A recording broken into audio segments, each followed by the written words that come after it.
ശബരിമല സ്വർണ്ണ കവർച്ച കേസിൽ അറസ്റ്റിലായ ദേവസ്വം ബോർഡ് മുൻ പ്രസിഡന്റും CPM നേതാവുമായ എ പത്മകുമാറിന്റെ ജാമ്യാപേക്ഷയിൽ കൊല്ലം വിജിലൻസ് കോടതി ഇന്ന് വിധി പറയും. താൻ മാത്രമല്ല ബോർഡിന് കൂട്ടുത്തരവാദിത്തം ഉണ്ടെന്നതാണ് പ്രതിഭാഗത്തിന്റെ വാദം. കേസിൽ ഇതുവരെ ഒരു പ്രതികൾക്കും വിജിലൻസ് കോടതി ജാമ്യം നൽകിയിട്ടില്ല. വിവരങ്ങളുമായി മനോജ് ചേരുന്നുണ്ട്. മനോജ്, എന്തായാലും ഇപ്പോൾ ഈ പത്മകുമാറിന് ഇന്ന് നിർണായകമാണ്. വിജിലൻസ് കോടതി വിധി പറയുകയാണ്. എന്തായിരിക്കാം പ്രതീക്ഷിക്കുന്നത്?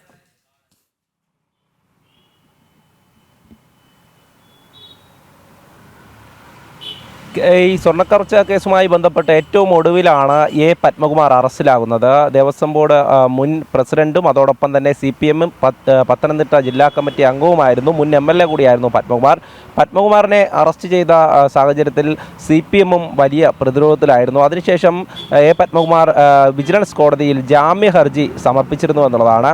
ആ ജാമ്യ ഹർജി പരിഗണിക്കുന്നത് പിന്നീട് മാറ്റിവെച്ചു. അതിൽ വാദം പൂർത്തിയായ ശേഷമാണ് ഇന്ന് വിധി പറയുക.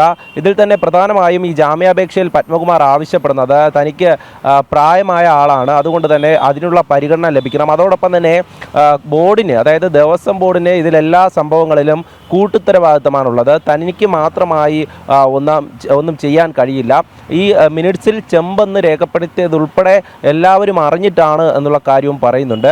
അത്തരത്തിൽ എല്ലാവരെയും പ്രതിയാക്കുന്ന തരത്തിലേക്ക് ഒരു സൂചനയാണ് ഈ മുൻ ദേവസ്വം ബോർഡ് പ്രസിഡന്റ് കൂടിയായിട്ടുള്ള എ പത്മകുമാർ ജാമ്യാപേക്ഷയിലൂടെ നൽകുന്നത്. താൻ മാത്രം എങ്ങനെ കുറ്റക്കാരനാകുമെന്നുള്ള ഒരു ചോദ്യം തന്നെയാണ്. എന്തായാലും ഇതുമായി ബന്ധപ്പെട്ട് വിജിലൻസ് കോടതി വിധി പറയുമ്പോൾ ആ വാദത്തിൽ തന്നെ നമുക്ക് വ്യക്തമാകുന്നത് ഈ പത്മകുമാറിന് ഈ കേസുമായി ബന്ധപ്പെട്ട് കൃത്യമായിട്ടുള്ള പങ്കുണ്ട്. SIT വീണ്ടും ഒരു കേസിൽ കൂടെ പ്രതി ചേർത്ത്, അതായത് കട്ടിളപ്പാളി കവർച്ച കേസ് അല്ലാതെ അതിനുശേഷം ഈ ദ്വാരപാലക ശില്പങ്ങളുടെ കേസിൽ കൂടെ പത്മകുമാറിനെ പ്രതി ചേർത്തിരുന്നു. അറസ്റ്റ് രേഖപ്പെടുത്തി പിന്നീട് കോടതിയിൽ നിന്നും കസ്റ്റഡിയിൽ വാങ്ങി ചോദ്യം ചെയ്തിരുന്നു. അത്തരത്തിൽ നിർണായകമായ പങ്ക് എ പത്മകുമാറിനുണ്ട് എന്നുള്ളതിൽ തന്നെയാണ് SIT ഉറച്ചു നിൽക്കുന്നത്. അതുകൊണ്ട് തന്നെ പ്രോസിക്യൂഷൻ ഈ പ്രതിഭാഗം വാദത്തെ ഇത്തരത്തിൽ തള്ളാനാണ് സാധ്യത. അതായത് ഈ പ്രതിഭാഗം വാദത്തിനെതിരെ തന്നെയാണ് പ്രോസിക്യൂഷൻ വാദമുയർത്തിയത്. കൃത്യമായിട്ടുള്ള ഒരു പങ്ക് പത്മകുമാറിലുണ്ട് എന്നത് തന്നെയാണ്. ഇതുവരെയും പത്മകുമാറിന്റെ ദൈവതുല്യനിലേക്ക് അന്വേഷണം എത്തിയിട്ടില്ല.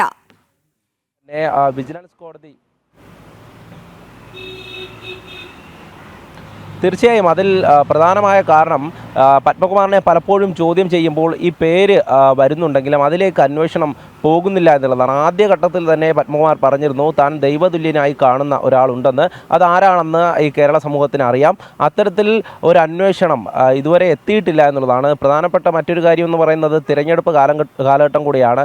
കഴിഞ്ഞ ദിവസങ്ങളിലൊക്കെ ഈ തിരഞ്ഞെടുപ്പ് LDF-നെ സംബന്ധിച്ചിടത്തോളം നിർണായകമാണ്. അതുകൊണ്ട് തന്നെ ഇത് വലിയ തിരിച്ചടിയാകുമോ എന്നുള്ള ഒരു ആശങ്ക നിലനിൽക്കുമ്പോൾ രാഷ്ട്രീയ നേതൃത്വത്തിലേക്ക് കൂടെ അന്വേഷണം പോയി കഴിഞ്ഞാൽ എന്തായാലും LDF-ന് കനത്ത നഷ്ടമുണ്ടാകും. അതുകൊണ്ട് തന്നെയാണ് ഈ SIT അന്വേഷണം ഇങ്ങനെ ഇഴഞ്ഞു നീങ്ങി പോകുന്നതെന്ന് നമുക്ക് മനസ്സിലാക്കാം. മറ്റ് ഏജൻസികളെ ഈ അന്വേഷണത്തിലേക്ക് കടന്നു വരുവാൻ അനുവദിക്കാത്ത തരത്തിലേക്ക് തടയിടുന്ന ഒരു രീതി നമുക്ക് കാണാൻ സാധിക്കും.